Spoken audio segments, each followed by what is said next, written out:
የሳሮን ተንኮል እንግዲህ እንደዛው እንደቀጠለ ይገኛል ማለት ነው። ለሂዊ ሁሌም የተሳሳተ መረጃ የሚሰጡት ሂሩት ናት ማለት ነው። ሂሩት ቤተሰቦቿን እንድታገኝ አትፈልግም አሁን ላይ ማለት ነው። ምክንያቱም ሂሩት የምትፈልገው አንደኛው ነገር አላማዋ ሳሮንን ለህግ ማቅረብ፣ መጀመሪያ መረጃ ማግኘት አለባት ከሳሮን ማለት ነው። ከዛ በኋላ ሳሮንን ካጋለጠች በኋላ ሂዊ እህታቸው መሆኑን ትናገራለች ማለት ነው። እሷ እህታቸው እንዳልሆነች ትናገራለች። ግን ደግሞ እዚህ መሀል ላይ ሂዊ እየተሰቃየ ትገኛለች። ቤተሰቦችሽ ደብረ ዘይት ናቸው ተብላ እንግዲህ ደብረ ዘይት ብቻዋን ሄዳ ስትመለስ ወይዘሮ ሳሮን ልታሳግታት ባስ ታክሲ አቁማ መንገድ ላይ ጠበቀቻት ማለት ነው፣ ቤታቸው አካባቢ ላይ። ነገር ግን ደግሞ ፈጣሪ ጥለው አልጣላትም። ልጅቱ ከኋላ ከታክሲ ውስጥ ወርዶ አፏን አፍኖ የእጁን ናክሳው ይሆን ብቻ ጩኸቷን ቅልጥ ስታደርግ እነ ሳሚና ሂሩት ደረሱላት። ማነው ዳዊትም ደግሞ ታክሲውን እየተከታተለ ቢሄድም አላገኘም ማን እንዳለ ማለት ነው። ግን የራሱ እህቱ ናት የተረገመች፣ ታክሲ ውስጥ ነበረች ማለት ነው። እንግዲህ ሳሚ ሁሉንም ነገር አውቀዋል፣ ግን ደግሞ ልታምን አልቻለችም። አሁን ላይ እያንዳንዱን የምታደርጋትን ነገር ደርሼበታለሁ። ከሂሩት ማነች ከህይወት መታገት ጀርባ ደግሞ የአንቺ እጅ እንዳለበት አውቃለሁ። እጭ የምትለው ነገርስ የሆነች ነው ቀፋፊ ነገር እውነት ወይ አታምር። በስ የእሷ ተንኮል ደግሞ ፈጣሪ ትዕግስት ውስጥ እኔ ለምን እንደምታሰቃያት ብቻ ነው ግራ ይገባኝ። አሁን ለምን ግን ምን አድርጋ ነው ማለት መጀመሪያ ስታስጠጋት ከጎዳና ላይ አንስታ ስታመጣት እኮ እንዴት እንደምትንከባከባት ነበር። ልጇንም እንድትወልድ አደረገች፣ ወለደች፣ ልጇን ሰረቀችባት። ይኸው እንግዲህ በዛው በልጇ ምክንያት ታሰቃያታለች። ልጇም እኮ ያገተቻት እሷ ራሷ ናት። እና እንግዲህ ሂዊ ማናት ሂሩት መረጃ የተለያዩ መረጃዎች ደርሳታል። እዛ ቦታ ስትሄድ ልጅቷን ዞር ያደርጋሉ። አሁንም ደግሞ ሳሚን የሚሄድበትን ቦታ እያንዳንዱን ተከታተሉ ብላ ስልክ ደውላለች። እኔ እኮ ስልኳን ተቀብላችሁ እያንዳንዱን ነገር ብታዩ እኮ ትጋለጥ ነበር ሳሮን ማለት ነው እውነት ለመናገር። እና ፈጣሪ ግን አንድ ቀን ያጋልጣታል ብዬ አስባለሁ። የገዛ እህቷ ነች የምታጋልጣት። ሲጀመር ሂሩት እህቷ አይደለችም፣ እሷ ልቦና ያውቃል። ግን ሂሩት አሁን የምትፈልገው መረጃ አለ። ከዛ በኋላ ሳሮንን የፊጥኛ ሳስራ ወደ እስር ቤት ሂዊዬን በልጇ ናፍቆት እየተሰቃየች ትገኛለች ማለት ነው። አሰላሙ አለይኩም ወራህመቱላሂ ወበረካቱ። ውድና የተከበራችሁ ቻናል ቤተሰቦች እንዴት ናችሁ? እኔ ያለው አልሐምዱሊላህ። እንግዲህ ሂዊዬ ስቃዩዋ ከቀን ወደ ቀን እየጨመረ ይሄዳል ማለት ነው። አሰቃየቻት ጭራሽ በቢላ የታጠበውን ልብስ ደግመሽ እጠቢ ያለቻት። አጥብ ያለው የቆሸሸ ልብስ የለም ስትላት አጥብ ያለው ደግመሽ እጠቢ እያዘዝኩሽ ነው ብላ እንግዲህ በቢላ አስፈራራቻት። ሂዊዬም ደንግጣ እንግዲህ ሄደች ማለት ነው። በጣም ነው የምታሰቃያት። እኔ ግን ለምን እንደው አልገባኝም ማለት ምን አደረገቻት ነው ልጅ? አሁን እኮ ግን እህቷ መሆኗን ያወቀች ቀንስ ምን መፈጠር እንዳለበት ታስባላችሁ? መቼም ይቅር አትላትም።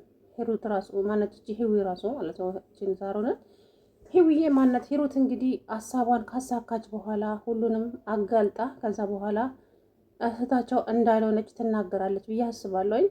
እንግዲህ ሂዊ ማናት ሂሩት ከወንድሟ ጋራ ስልክ እየደወለች ሁሌም ሳሮንን አይኗን ማየት ነው ያስጠላኝ። በቃ ሳያት ሁሉ ነቂ ነቂ ነው የሚለኝ። ሂዊን ራሱ ልታሳግታት ነበረ። ለትንሽ ደርሰን ባናስመልጣት ልጅቷ በጣም እየተሰቃየች ነው። እኔ እንዳትገላት ብዬ እየፈራው ነው እያለች ነው። እውነት ነው። አሁን ደግሞ ምን አለች ሂሩት ወደ ቤተሰቦች መሄድ አለባት እናቷ ጋር። ለምን እንዲመቻት እኮ ነው ማለት ሂዊን ለመግደል ወይ ለማሳገት እንዲመቻት ገብቷቸዋል አይደለ? እቺ ደግሞ አልሄድም አለች። ምክንያቱም ብትሄድም ቤተሰቦቿ ስላልሆኑ ችግር ይፈጠራል። ስለዚህ አሁን ራሷን ማጋለጥ አትፈልግም ማለት ነው ሂሩት። እንግዲህ ሳሮን በዚህም ብትል በዛህም ብትል ምንም አልተመቻትም። ምክንያቱም ዳዊትና ሂሩት ወደ ቢሄዱ ሂዊን እንደፈለገች ማድረግ ይመቻታል። ሳሚም በቤት አይቀመጥም እና ሳሚ ራሱ ስራ ለስራ ስላት እኔ የመረጥኩልህን ስራ እንጂ አንተ የመረጥከውን ስራ መስራት አትችልም። አረሽም ነው የማስታወቂያ ስራ ከሴቶች ጋር ለመለጣጠፍ አጓኮ ነው ይቀና ለማስመሰል። አረ እኔ እንደ ሳሮን ግን የተረገመ ሰው አይቻላቅም በእውነት እንዴት እንደመጠላት መጀመሪያ ላይ ወድጃት ነበር ያኔ ስትንከባከባት ሳሚ እቺ ልጅ ከዚህ ቤት አትወጪ ብሎ ህዊን ሲያመናጭቃት፣ እኔ ደግሞ እሷ ጥሩ ሰው ነች፣ በቃ ምን አይነት የተባረከች ሰው ነኛል። አሁን ወደ አውሬ ተቀይራ ፈጣሪ ትዕግስት ስጠኝ በእውነት እንዴት እንደምታስጠላኝ አትጠይቁኝ ማለት ነው። ልጅቷን አሰቃየቻት። ህዊ ግን አንድ ቀን ማለት ነው ተናዳ አንገቷን ብላ ተደፋታለች ብዬ አስባለሁ። የምሬን ነው የምላቸው። የእውነት አንዳንዴ ዝም የሚሉ ሰዎች አንዴ መናገር ከጀመሩ ደግሞ ያንን ሰው አያደርገን ነው። ስለዚህ ችላ አንድ ቀን በቢላዋ ማትለቃትም ማለት ነው። እንግዲህ ሽንኩርት ለመክተፍ አንቺ ባለሙያ ነሽ ለመባል ባለሙያዎቹ ይሰደባሉ አላለችም? ሽንኩርት እንኳን መክተፍ ማትች እንግዲህ ህዊን በቢላ አስፈራርታት ዞር ስትል ህዊ እጇን በቢላ ቆርጣ እቺ የተረገመች አለች። ምን ነው እንግዲህ በተቆረጠ ላለው ከሆነ አጠገቤ ያለች ይመስል ከዛ ወንድሟ መጥተው ምን ሆነሽ ነው ማለት እቺ ነች እቺ ህዊ የተረገመች ህዊ ነች እንደዚህ ያደረገችሽ ከሷ ጋር ስጨቃጨቅ ነው ምናምን አለች። እኔ ደግሞ ዳዊት ምንም በቃ ማለት ወደ እህቱ ይወገናል። አንዳንዴ ወደ ህዊ አንዳንዴ ወደ እህቱ ግራ ተጋብቷል ማለት ነው። ሳሚን ደግሞ ከሚስት ጎን ቁም፣ ለሚስት ታስፈልጋታለህ። ምን ሆነችና አለ ሳሚ አሁን ማለት ነው የሚስቱን ውሸት አውቆባታል። የት እንደምትሄድ ምን እንደምታደርግ እየተከታተላት ነው። እሷም ደግሞ ሳሚ የት እንደሚሄድ ምን እንደሚያደርግ ተከታተሉ ብላ አዛለች ማለት ነው። ምክንያቱም ሳሚ ልጁን እየፈለገ ነው ማለት ነው። እሷ ደግሞ ያችን ልጅ እንዳትገኝ ከአንዱ ወደ አንዱ ያዟዟረች ትገኛለች ማለት ነው። እውነት ክፋቷ እዚህ ግባ የማይባል በቃ አለ አይደለ? ምን አይነት ሰው እንደሆነች ራሱ በፈጣሪ ስም እኔ ልጅቷን ለምን እንደምታሰቃያት ነገር አይገባኝ። ለምን እኔ ምን እንዳደረገቻት እንኳን አላውቅም። እሺ ከሳሚ መውለዷን ብትሰማስ? እሱንማ በቀን ነው የምትገላት። የምሬን ነው የምላቸው። ፊት ለፊታቸው ነው የምትገላት ከሳሚ መውለዷን። ሁሉም ያውቃሉ። ዳዊትም ያውቃል፣ ሂሩትም ታውቃለች። እንግዲህ እሷ ብቻ ነች የማታውቀው ማለት ነው።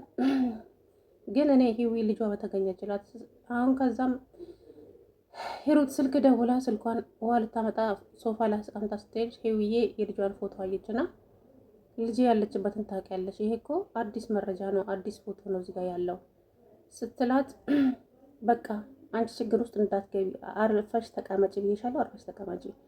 አንቺን ነው የሚፈልጉት ከልጅሽ ይልቅ። እኔ ጠላት አለኝ እንደ ስትላት፣ አዎ በጣም ብዙ ጠላት ነው ያለሽ፣ ለዛም ነው አርፈሽ ተቀመጪ የምልሽ ብላ ጥላት ሄደች። ከዛም ለዳዊት ደውላ እንግዲህ ሂሩት አዲስ መረጃ አግኝታለች መሰለኝ ወጥታለች ተከታላት ብላ ሂዊ ደወለች ማለት ነው።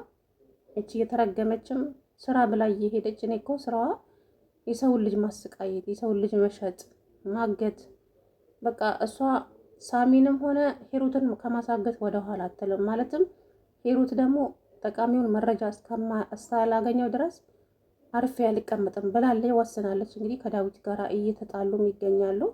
ብቻ እኔ እንጃ